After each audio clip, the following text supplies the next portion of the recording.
Hi everyone.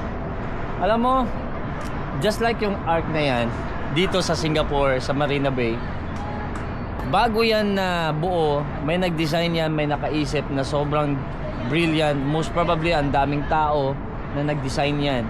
And just like also sa buhay natin, we can design our life.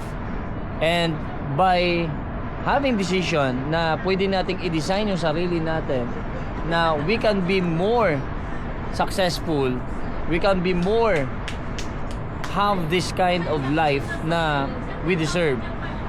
Just like yung pagbuo dito sa Singapore, sobrang well planned. And you know, we can plan, we can design whatever in life that we want. We can design the success that we have.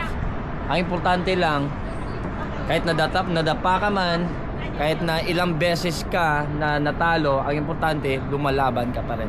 Alright?